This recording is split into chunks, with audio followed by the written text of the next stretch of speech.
Meiosis, the basis of sexual reproduction. This is chapter 10. Diversity runs in the family. So number one, Amaya, the lightest skin-toned child, was nearly lost at the hospital. When they brought the baby back to the parents, there was some confusion. They needed to do a DNA test simply because they mistrusted the skin tone so significantly. So this is sexual reproduction. Sexual reproduction is a super complicated process. Take a look at this family here. The mom and dad have different skin tones. Here's mom and here's dad.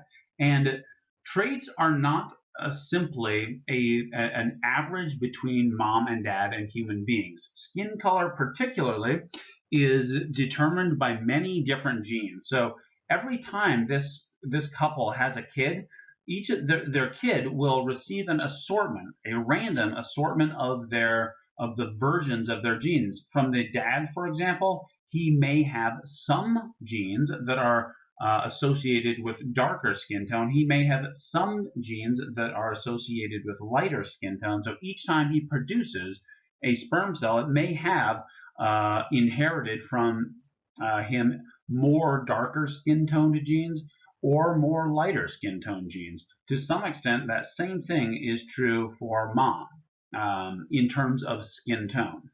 Later in the book they say that most of the skin color determination comes from dad. Honestly, I am not completely sure I agree with all of that. The determination of skin color is a really complicated trait. But the point is, sexual reproduction makes offspring that are never identical to each other. These two people could have a billion more offspring, kids, sorry, I know this is a biology class, so I'm saying offspring, but a billion more kids, and none of them would be 100% identical to each other. And in this chapter, we'll learn why that is. That is meiosis, a type of cell division that always produces different arrangements of genes, basically. So, did I miss anything here? That's it. And the prevalence of sexual reproduction. While some organisms have the ability to reproduce offspring asexually through mitosis, almost all organisms have the capacity for sexual reproduction as well. Even critters as small as bacteria, they don't really reproduce by sexual reproduction, but they have some ways of sort of imitating it. Single-celled organisms, again, sort of have a way of imitating it, so we can qualify it as sexual reproduction. The big question is, what advantage is it for organisms to do sexual reproduction? And when we ask this question, we should really ask, what's the advantage for asexual reproduction? Well, consider the family unit that we just talked about, a man and woman. If both the man and woman could simply reproduce their own offspring, then every year both the mom and dad could each have their own baby. So their rate of reproduction would literally double. They could each copy themselves each year. But with sexual reproduction, only one of the pairs, the female, can reproduce. The dad is just sort of there to help. So what is the advantage organisms get from sexual reproduction? Because they have their ability to reproduce. It is genetic variability. It's the big payoff for sexual reproduction. And in terms of variability, really what we mean, we use the skin color example because it's visible. It's really clear that there are some genetic differences there. But the big one is resistance to diseases. When we have offspring that are all different from one another, it's more likely that if some terrible disease comes along, at least some of them will be resistant to it and survive. That is a main reason for genetic variability. There are many others as well. Why is it important? Sexual reproduction through meiosis shuffles the genes to reproduce genetically unique offspring, Wide use of sexual reproduction suggests that DNA shuffling is advantageous. Basically, it's, again, disease resistant. So variation in offspring provided by sexual reproduction confers a large evolutionary advantage. The potatoes on the left, these are the type you typically see in the supermarket, or you might see another type of potato, but they will all be very similar to one another.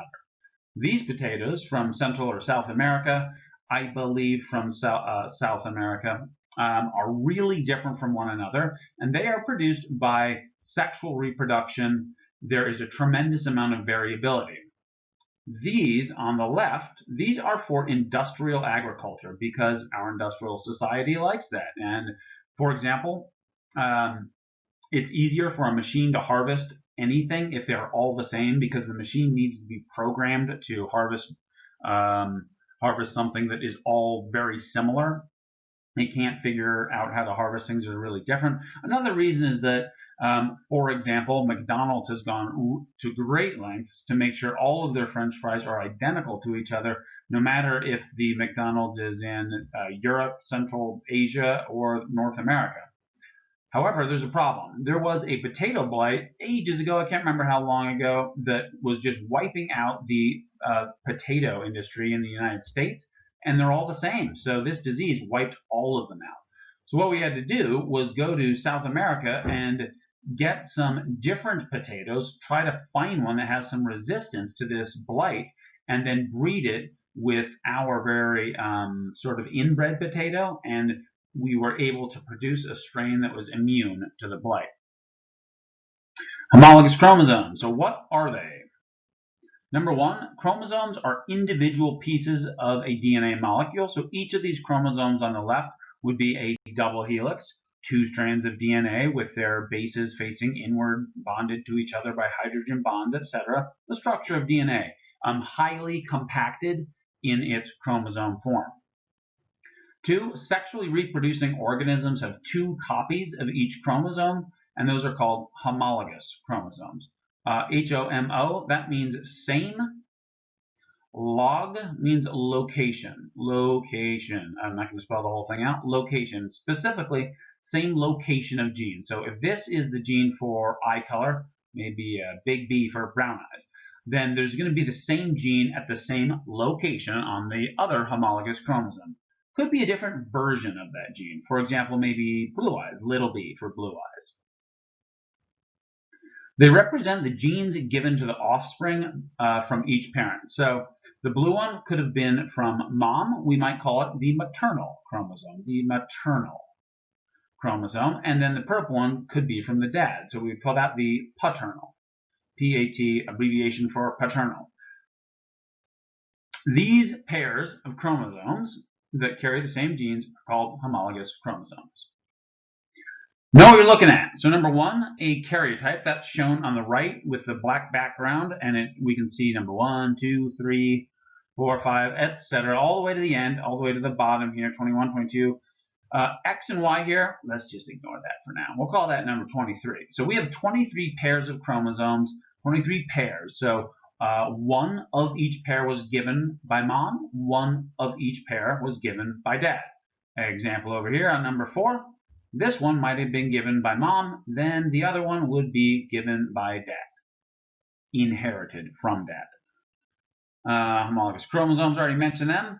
Sister chromatids, we're going to mention them, already mentioned them, but let's take a closer look. So in this chapter, we'll talk a lot about homologous chromosomes and sister chromatids, so we got to be clear on what they are. Here is shown a homologous pair of chromosomes. After replication, so this is replication, we get another copy of each. So we still have homologous chromosomes, but we would say, if we looked at this, these two X-like structures here, what we would call this is a pair of homologous chromosomes, each with their sister chromatid. Sister chromatids are the result of DNA replication in S phase. Sister chromatids are joined to each other at the centromeres. Do all cells have homologous chromosomes? To answer this question, we need to identify certain cell types. Somatic body cells, cells of the body that contain homologous pairs. So somatic body cells, this is a complicated phrase that says all of the cells in your body except for those that are for reproduction. So egg cells and sperm cells in human beings. Reproductive cells, those ones, they just have one copy. Cells used only for replication or reproduction contain only one copy of each chromosome, or half. And that's because the offspring only need half of each parent's genes. Diploid, when a cell contains two copies of each chromosome, so contains homologous pairs. Down on the right here, this diagram is showing a diploid cell, and it has 2 copies of each chromosome, and we could also say that it has 3 pairs, 3 homologous pairs, 1 pair, 2 pair, 3 pairs. We could also say that it in total has 6 chromosomes, meaning 3 homologous pairs. You got to say that 10 times fast before you get it straight. Haploid cells, that is shown on the left here. So again, 3 chromosomes, but no homologous pair, 1 copy of each chromosome. So the term we use to describe a cell like that is haploid, and the way I originally remembered it was haploid, as in half the number of the diploid cells. Also, di for diploid means 2, di for 2, like a dimer or a disaccharide or a dipeptide.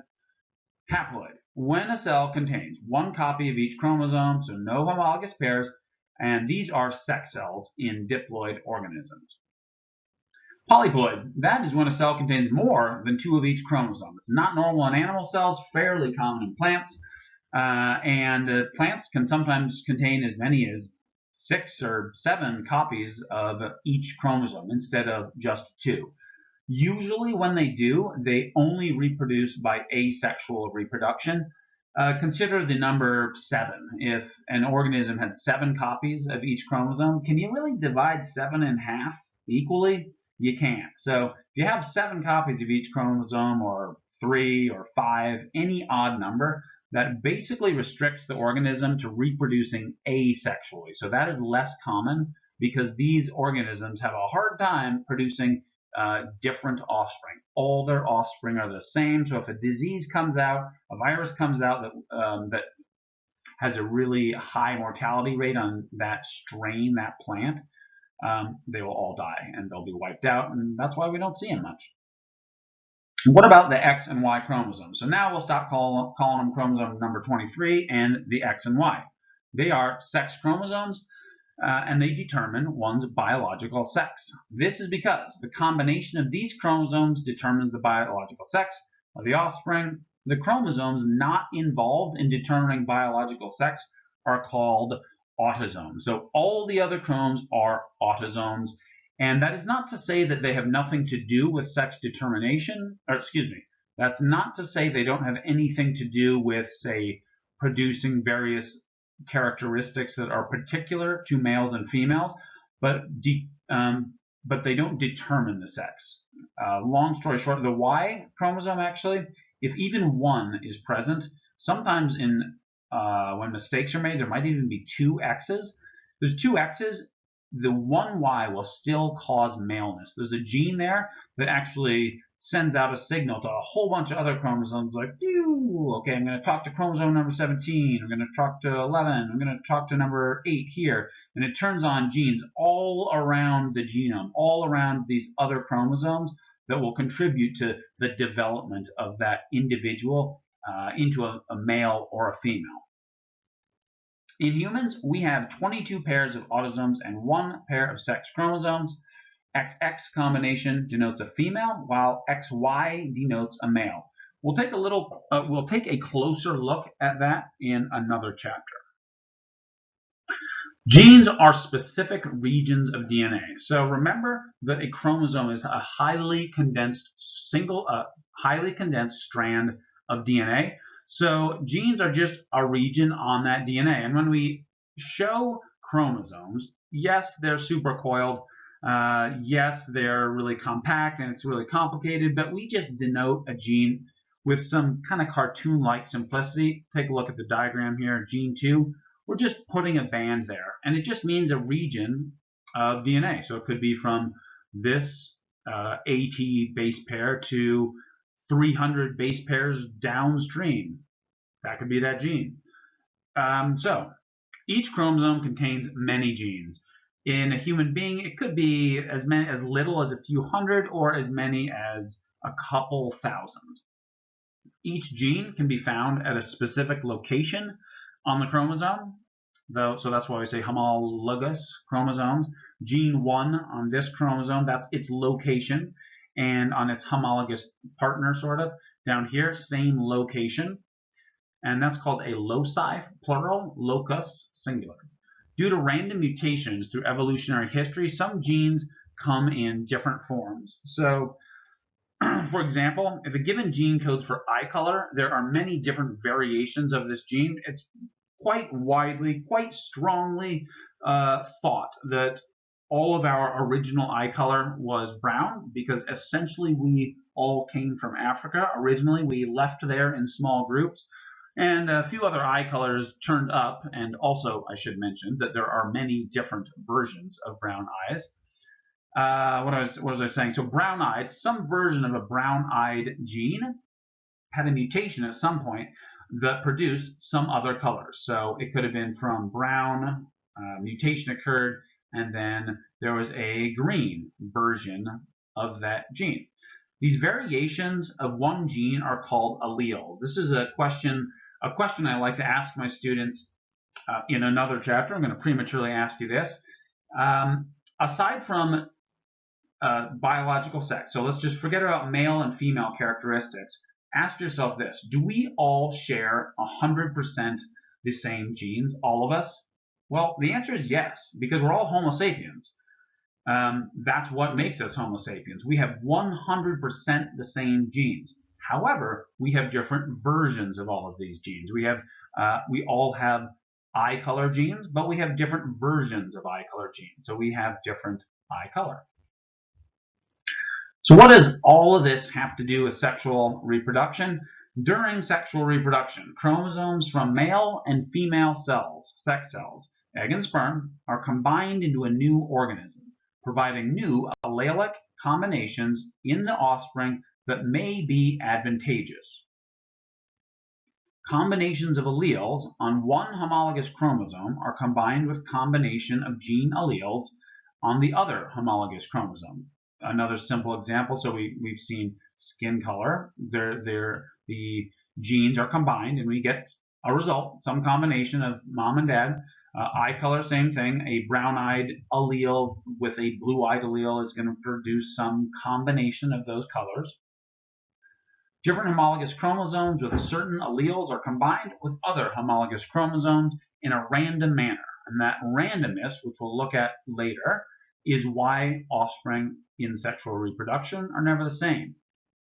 This is what leads to the genetic diversity of populations. In asexual reproduction, offspring are genetically identical to one another and to their parent. Diversity runs in the family. So back to that case study. Number one, each child received a different combination of homologous pairs of chromosomes or alleles from their parents. Alleles interact with each other to determine a trait. So let's consider a couple of homologous pairs. So here's one pair, here's another pair. Okay, I ran out of space, just those two pairs. So now I'll add on a couple of genes and alleles. We're going to say right here is a gene for skin color. And I'll just say A because it's the first letter of the alphabet. We'll say a capital A leads to darker skin color. A lowercase a leads to lighter skin color. This is a fictitious example. This other homologous pair below, I'll draw another locus of a gene here. We'll just say B, it's the second letter, and I'll just say big B leads to darker color and little b leads to lighter color. Now, when sexual reproduction occurs, I'm going to use this the male example because sperm cells are more clear to draw. You probably know what I'm talking about here.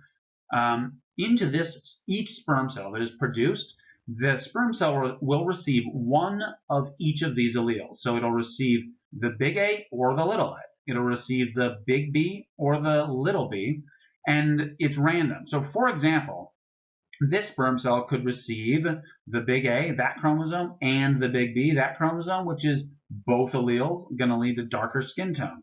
Another sperm cell could receive both the little b and the little a, which will lead to lighter skin tone. And again, there could be other variations. A third sperm could be that this sperm inherited a big A and a little b. And so we'll see why it is that it could be a big A and a little b. You might be thinking, well, don't we just divide them down the middle? And we'll see why it's not quite that simple, but it's kind of that simple. Meiosis creates gametes. We'll come back to that a little later, that case study. Meiosis creates gametes. How are they created? Meiosis is a specialized cell division process that produces haploid gametes, egg and sperm. Each gamete receives one member of each pair of homologous chromosomes. The homologous chromosomes are randomly distributed, increasing the genetic variability.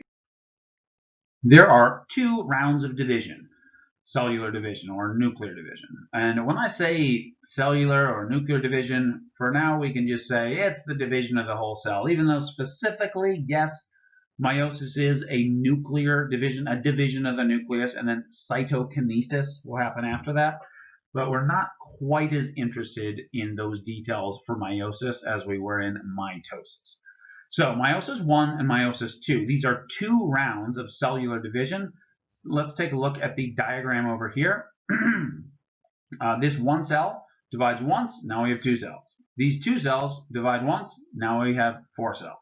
The four cells will have half the amount of DNA. So the first division is called meiosis 1. The second division is called meiosis 2. Meiosis 1 separates homologous chromosomes from each other. So the daughter cells now have only one copy of each gene or each homologous chromosome. We would also say that these cells are now haploid. And you might be thinking, well, how is it possible? What do you mean they're haploid? I can see two chromatids in there, but remember, chromatids are identical to each other. So it's similar to saying that you have two books, but you actually have the same book. So you're not going to read that same book two times because the same information is in it. So sister chromatids are genetically identical. This cell here is diploid. This cell here is diploid because it still has one homologous pair from, say, the maternal line, the other one from the paternal line. First meiotic division divides them. So the daughter cells, they don't have a copy from the paternal line and the maternal line anymore. This one, in this example, has got a paternal copy. This one's got a maternal copy. Number 2, over here, meiosis 2 separates sister chromatids. This is very close to identical to meiosis. So there will be a division down the middle of the cell, and each daughter cell will get one of the chromosomes or one of the sister chromatids. And now we're going to go through all of the phases of meiosis, and they are named exactly almost the same as mitosis. So the first division is meiosis 1, so we could just abbreviate that M1, and then it is prophase, metaphase, anaphase, telophase. And then there's going to be a round of cytokinesis, like cell division, right, dividing the cytoplasm. And then we will go into mitosis 2, which is the same thing, prophase, except this time we'll say prophase 2, metaphase 2, anaphase 2, telophase 2. I'm sorry, I should have said for meiosis 1, it'd be prophase 1, metaphase 1, anaphase 1, telophase 1. So those are the phases we're going to go over one at a time in a little more detail now. Okay, so this is prophase 1. The main event that happens in prophase 1 is crossing over, and what the result is it increases genetic variation through a recombination of linked alleles. And linked alleles is a term you don't need to know it yet, just alleles on the same chromosome. It increases genetic variation through recombination of alleles on the same chromosome. So let's look at it in detail. Synapsis, this is when homologous pairs, each with their sister chromatid, basically connect to each other. How are they connected? It's beyond the scope of this course, but they're connected by proteins, and so they give it a name. Homologous pairs, each with their sister chromatid, connect to each other or associate with one another. Chiasma formation is when arms of non-sister but homologous chromosomes become intertwined with each other and then are cut, and they swap regions of DNA that are equivalent to one another. So at this point, we need to take a look at what these letters are on these chromosomes. Let's start with the first diagram on the left here. So this is a homologous pair. So again, homologous means homologous pair means same gene, same location, but maybe a different allele. So with this chromosome, with its sister chromatid, there's two big A's. And with this chromosome and its sister chromatid, there's also two big A's. So they happen to have the same alleles also. This gene, though, B, whatever that is, whatever it stands for, whatever gene it is, there's a little b, so that's one kind of this gene, one allele. And then on the other chromosome, there is a different allele. It's a capital B. That's how we denote that it is a different allele. And then we can just move down the chromosome. So big C, big C, big C, big C, big D, little d, and then little e, big E. So some of them are different. The E's are different, the D's are different, the C's are the same. So in chiasma formation, which leads to recombination, let's focus our attention on the genes abbreviated with D and E. So the original combination of alleles was only a chromosome could only have a big D and a little e, or it could have a little d and a big E. So essentially, before crossing over happened, all we had was big D and a little e, or little d, big E. But after the swapping of this the arm of this chromosome for the arm of this chromosome, let's look over here. The recombined alleles are as follows. So here, no recombination happened, so still a big D and a little e. Then we also have on this one, so this chromosome here, big D and big E, big D and big E. And then on this one, little d, little e, so little d, little e, and then the original as well, little d, big E. So little d, big E. So here we have doubled the combinations of alleles that are present in the cell, in this cell that is undergoing meiosis. So without this event crossing over, the only kind of allele combinations a sex cell could get, so a sperm cell or an egg cell, would be big D, little e, or little d, big E. Over here, after recombination, due to crossing over, we have 4 different combinations that a sex cell could receive. Metaphase 1, the homologous pairs of chromosomes, each with their sister chromatid, line up at the equator of the cell. Random distribution occurs and is a significant source of genetic variation. So what is random distribution? It can be shown down here. So the bigger chromosome with its pink and blue version, so one would be paternal, the other would be maternal. And then the one on the bottom, there's a slightly different color, kind of maybe an orange brown and then a brown here. They can, each of these pairs, so this pair and the pink blue pair, can be oriented in different ways. So here's orientation 1. Orientation 2 is here. And notice that in this case, the pink one is on the left, the blue is on the right. That's the same as here. But then on the bottom, the darker brown one is on the left, and the orange brown one is on the right. And it's random as to what side of the equator of the cell this will happen. They will orient to, and the ultimate implications are that in the next phase, anaphase, division, or the chromosomes will segregate to opposite poles of the cell, and based on how the homologous chromosomes are oriented, the daughter cells will receive different combinations of those chromosomes. In anaphase, the spindle fibers contract. So spindle fibers are these fellows. Those are microtubules, same thing as in mitosis. And then the homologous pairs are separated, pulled to opposing poles. After anaphase 1, at each pole of the cell, there's going to be a haploid number of chromosomes, although the sister chromatids are still there. So telophase, each of these nuclei, that one and this one, they are both haploid now, no longer diploid. Remember, what are we looking at here?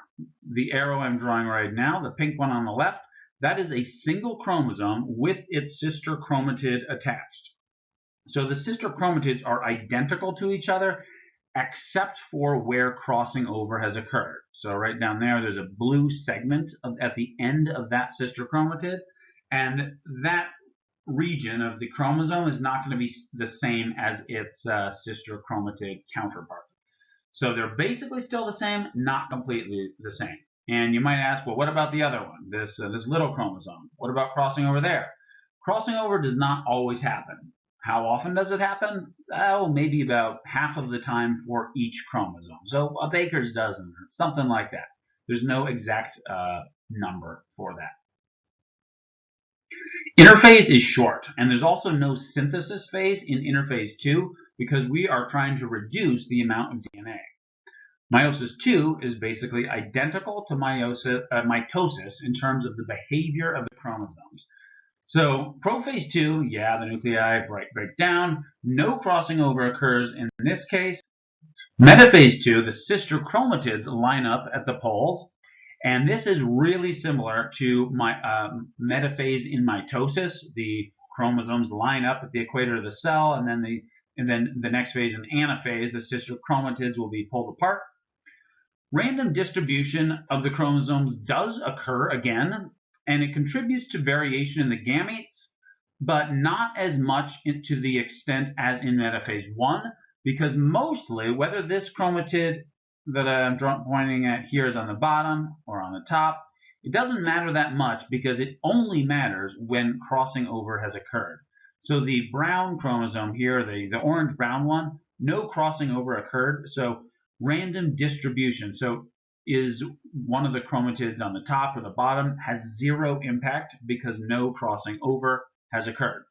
Let me pause and say, if you are confused at this point, I encourage you to read through the book what is happening in each of these phases as well, because it should help to support your understanding. Metaphase 1 versus metaphase 2, genetic variation. So in 1, there's going to be lots of variation in gametes produced. The reason is random distribution of homologous pairs, which may have a great diversity in alleles present, meaning the blue chromosome here with its sister chromatid may have a lot of different alleles compared to the pink one on the other side. Same thing for these two. Over here, some variation in gametes is produced, but not nearly as much. Random distribution of sister chromatids, yes, but variation only in regions where crossing over has taken place in prophase 1. Anaphase 2. So where are we at? We've gone through prophase 1, metaphase 1, anaphase 1, telophase 1. That was the first division. The meiosis 2 is prophase 1, metaphase 1, and now anaphase 2. So spindle fibers are going to contract just as in mitosis. The centromeres will be broken, and the pairs of sister chromatids are pulled to opposite poles. The centromeres divide, really similar to mitosis. Telophase 2, yes, we have new haploid nuclei. We already had haploid nuclei, but it's just a weird sort of haploid because in telophase 1, we had haploid nuclei, but they still had their sister chromatids, right? Because the centromeres were still joining them. So they were haploid already, but it's just not quite a true haploid state because those sister chromatids are still there. So now we really have or four rather, 1, 2, 3, 4 haploid nuclei formed.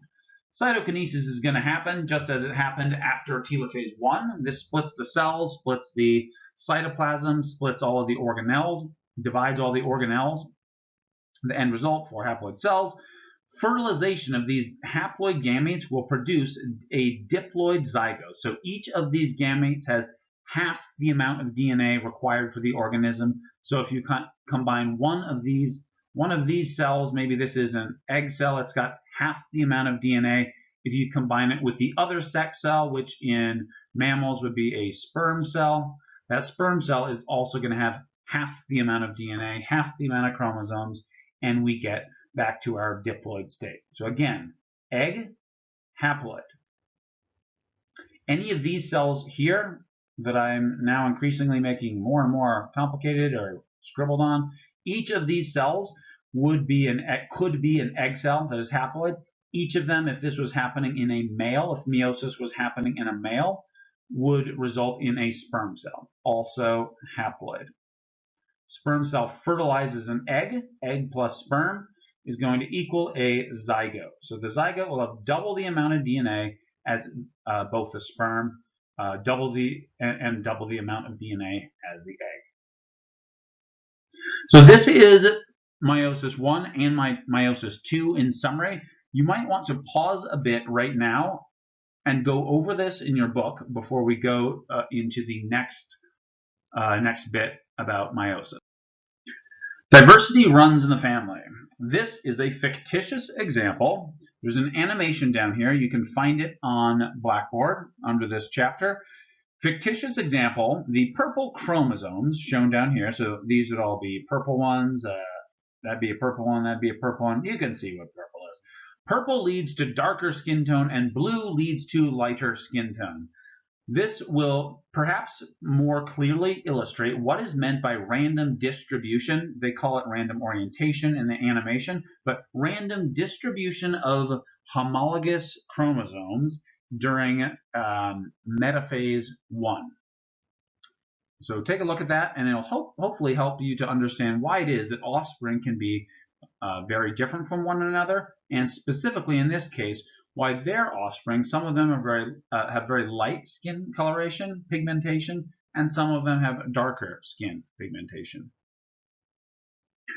A comparison of mitotic and meiotic cell division in animal cells.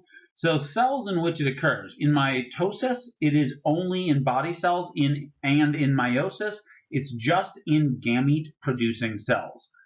Final chromosome number, diploid in mitotic cells. So we will go from a parent cell that is diploid to daughter cells that are diploid. In meiosis, we will go from a parent cell that is diploid to 4 daughter cells that are haploid. Number of daughter cells is also different. In mitosis, it's 2. Meiosis, it's 4. Number of cell divisions per DNA replication, 1. And in meiosis, it's 2. And so you can kind of think about this in the following way. So mitosis, the parent cell is going to have 2N. DNA replication occurs, so we could sort of say that there is 4N with the addition of those sister chromatids, so 4N, and then this 4N cell goes through mitosis, and the amount of DNA is halved, and we get back to 2N in 2 cells, 2N per 2 cells. Now with meiosis, I'll draw that on the bottom here. We also start with 2N. We also begin with DNA replication, so 2N would go to 4N if we include the sister chromatids. First division, so meiosis 1, that's not a 1, that's an I. Meiosis 1 will lead to 2N cells with 2N chromosomes in 2 cells. Sort of, I realize it's sort of haploid, but bear with me. We're looking at sort of bulk DNA as opposed to what copies of what chromosome. So let me start again. 2N, DNA replication, now to 4N. Meiosis 1 is 1 cell division, 1 nuclear division. So now we have 2N chromosomes in each of 2 cells. Now, the next meiotic division, there's no synthesis between them. So each 2N cell is going to be divided into 1 N cell here, and then another 1 N cell here. The other 2N cell here is also going to divide and produce a 1 N cell and a 1 N cell. Last one, function in animals. So mitosis, it's basically development, growth, repair, maintenance of tissue, sometimes asexual reproduction, but rarely in animals. In meiosis, it's just gamete production for sexual reproduction. That's it. And here is a summary of both mitosis and meiosis. You can look at that in the book, and you should definitely read through it.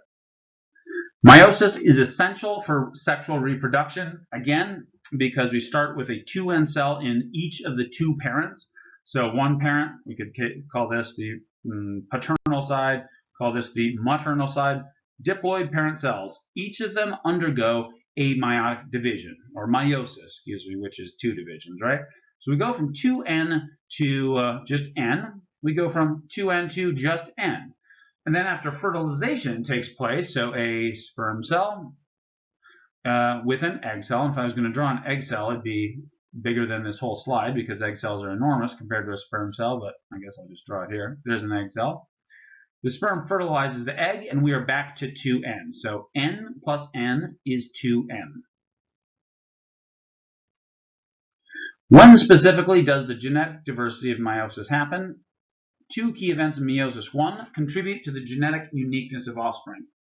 Crossing over and recombination that occurs in prophase 1. Again, that happens about a dozen times, so that is not quite as significant of a contribution to producing variation in offspring as random distribution of homologous chromosomes at metaphase 1 is. Because random distribution of homologous chromosomes, that happens for every single homologous pair. Each homologous pair can either distribute itself to the left side of the metaphase plate or the right side of the metaphase plate. So that is going to play a role in each homologous pair, whereas crossing over does not always happen. So it doesn't always affect a homologous pair. Now that we have gone through all of meiosis 1 and meiosis 2, let's take just a second look at what leads to genetic diversity. Firstly, recombination in prophase 1. What has happened here is duplicated chromosomes in prophase 1 of meiosis 1.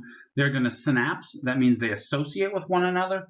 Again, these are sister chromatids here. Sister chromatids, the yellow pair on the top, purple pair on the bottom, also sister chromatids.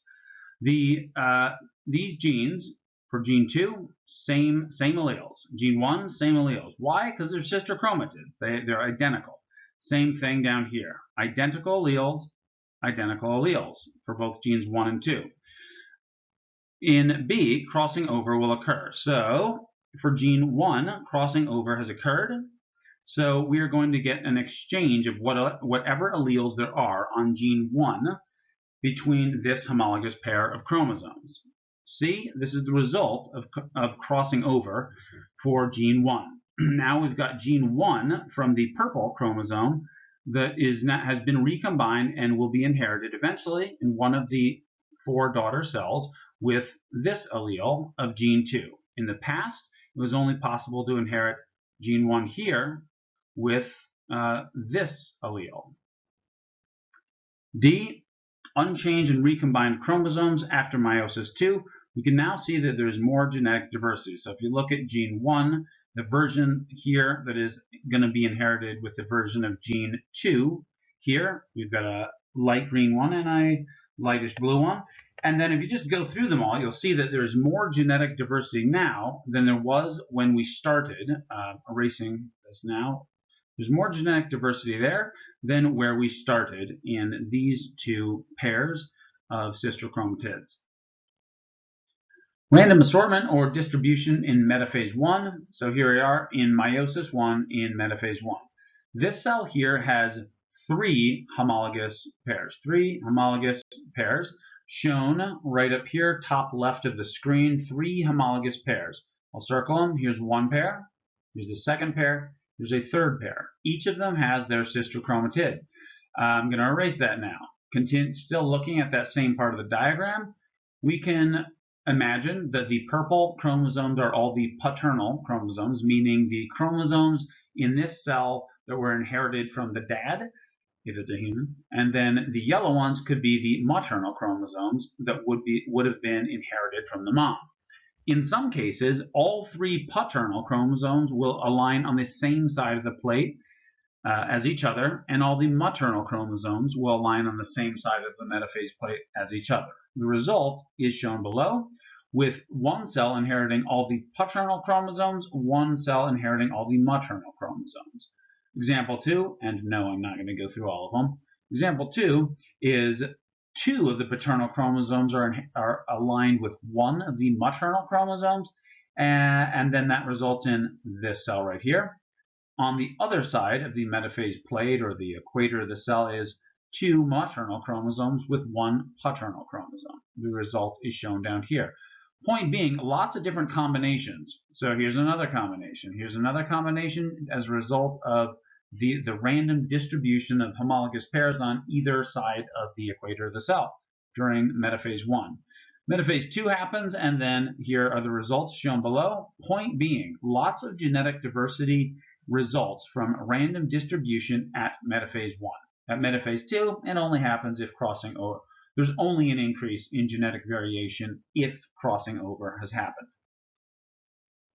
Random fusion of gametes. This is the last way that sexual reproduction increases genetic variation in offspring.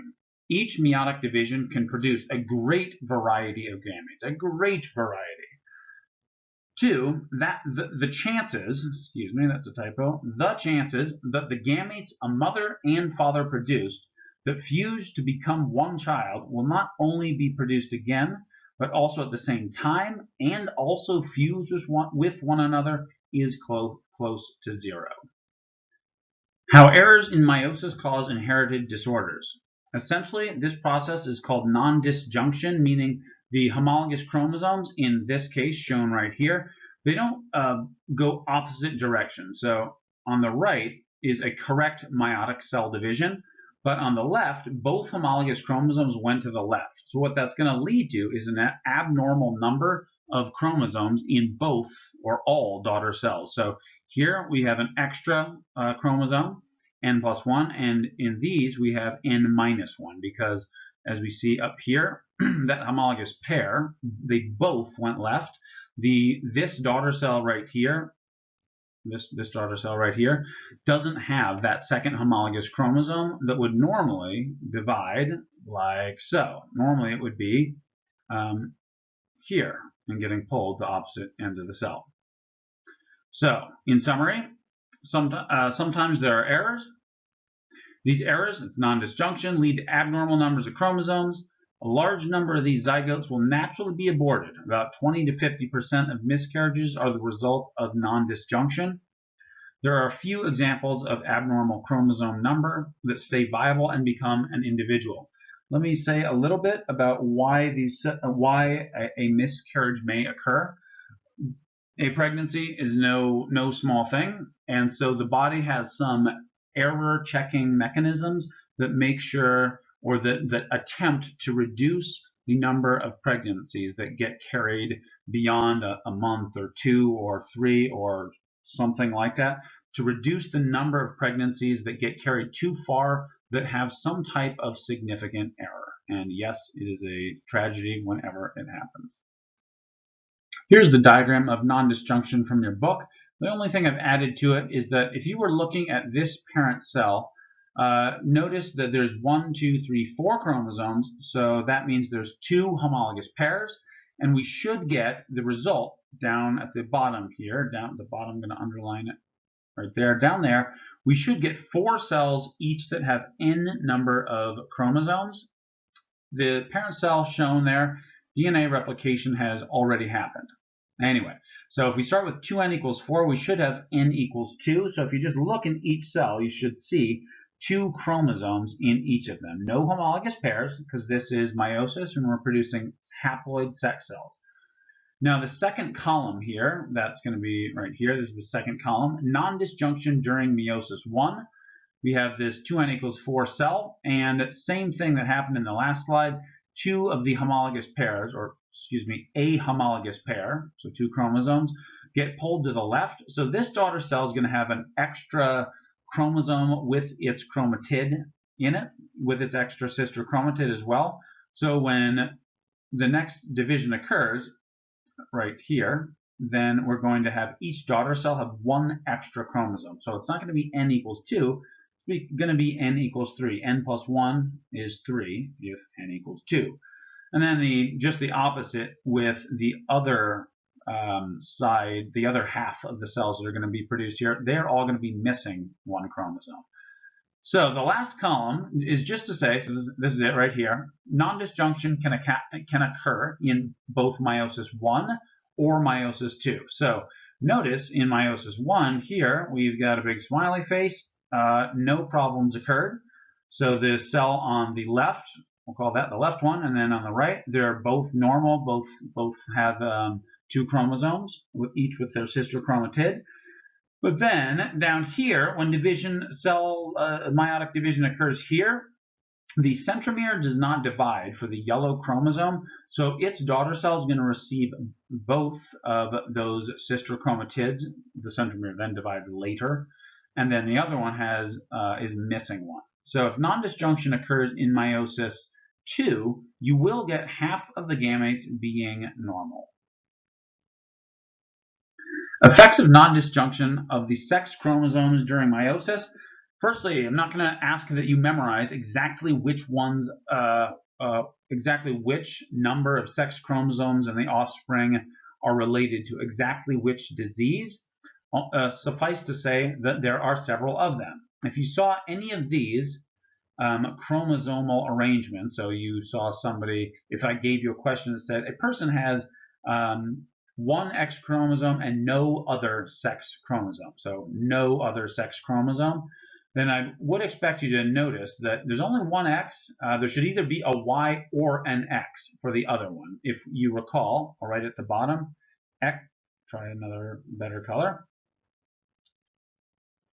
XX equals female and XY equals male. So X0 means it's X0, so that's going to be missing one of the sex chromosomes. You should be able to conclude that non-disjunction has occurred here. And in the next few examples, same thing, except there have been extra sex chromosomes inherited in that case. The only two I'm going to discuss are these. And I'm only going to discuss them because they're kind of interesting, and I'll just share with you what my college professor shared with me, however many eons ago that was. And that was this. XXY individuals, that was a bad job circling XXYs, people with Klinefelter syndrome, he had done a bit of studying, a bit more specific studying on this topic, and his personal anecdotal experience was that these people tend to be much more socially well-adjusted, basically very nice people than average. That was anecdotal, but anyway, it seemed to be kind of, it was interesting to me because they are biologically male because they have one Y chromosome, but they seem to relate to both genders a little bit better. That was his opinion based on his experience, but so just anecdotal. The other one, also male, 2 Y chromosomes. These tend to be very tall, and also this is a real study. Males with Jacob syndrome, or Jacobs, I believe is discovered in Germany, XYY, are more often found than the average person in prisons for extremely violent criminals, which doesn't say very good things for males, but that is actually statistically true. These guys often wind up getting themselves in trouble associated with violent crime. Okay, next slide. So trisomy 21. This is perhaps the most well-known disorder that is a result of non-disjunction. If you direct your attention down here, chromosome number 21, to number 21, trisomy 21, tri means 3, so this person has inherited 3 copies of chromosome number 21, and the result is Down syndrome, and these people do grow all the way up to become completely adults. I actually had a friend who I grew up with who had trisomy 21, and what he actually wound up going into in conjunction with working with his mom was he actually became an artist, and he's actually been quite successful doing it. I'll let you guys read about this one on your own in the book.